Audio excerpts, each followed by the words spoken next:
ក្តៅក្រហាយខ្លាំងណាស់បងប្អូនទាំងអស់គ្នាស្ថានភាពកាន់តែតានតឹងឡើងខណៈដែលអ៊ីស្រាអែលបានធ្វើការវាយប្រហារដោយទម្លាក់គ្រាប់បែកបំផ្លាញស្ពានសំខាន់មួយនៅភាគខាងត្បូងនៃប្រទេសលីបង់ហេតុការណ៍នេះបានបង្កឲ្យមានការព្រួយបារម្ភនិងការរិះគន់យ៉ាងខ្លាំងពីសហគមន៍អន្តរជាតិ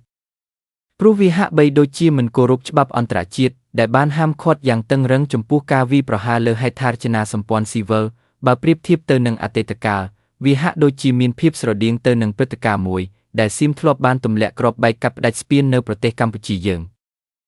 ដោយមិនគិតគូរពីផលប៉ះពាល់ដល់ប្រជាពលរដ្ឋធម្មតានោះឡើយសកម្មភាពបែបនេះតែងតែបង្កឲ្យមានការខូចខាតធ្ងន់ធ្ងរមិនត្រឹមតែសំណង់ប៉ុណ្ណោះទេប៉ុន្តែរួមទាំងជីវិតនិងជីវភាពរស់នៅរបស់ប្រជាជនផងដែរយោងតាមប្រភពពី BBC ដែលបានចុះផ្សាយនៅថ្ងៃទី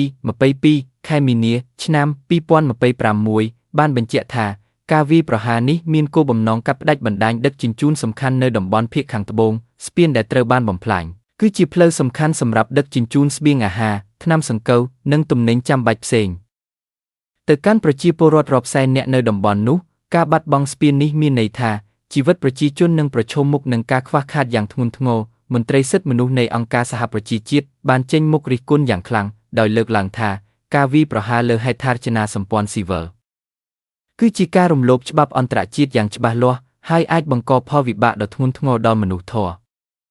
ទោះជាយ៉ាងណាភាគីអ៊ីស្រាអែលបានអះអាងថាស្ពាននោះត្រូវបានគេប្រើប្រាស់ជាផ្លូវដឹកជញ្ជូនអាវុធរួមទាំងមីស៊ីលនិងគ្រាប់បែកផ្សេងដែលត្រូវបានគាំទ្រដោយអ៊ីរ៉ង់ដើម្បីផ្គត់ផ្គង់ទៅកាន់តំបន់ជួរមុខជិតព្រំដែនដោយសារហេតុនេះហើយទើបអ៊ីស្រាអែលសម្រេចចិត្តវាយប្រហារដើម្បីបំបាក់សមត្ថភាពយោធារបស់ភាគីប្រឆាំងទាំងនេះបានធ្វើឲ្យស្ថានភាពកាន់តែស្មុគស្មាញនិងបង្កការព្រួយបារម្ភថាវាអាចនាំឲ្យមានការកើនឡើងនៃជម្លោះនិងផលប៉ះពាល់ដល់ប្រជាពលរដ្ឋស៊ីវិលយ៉ាងធ្ងន់ធ្ងរជាងមុន។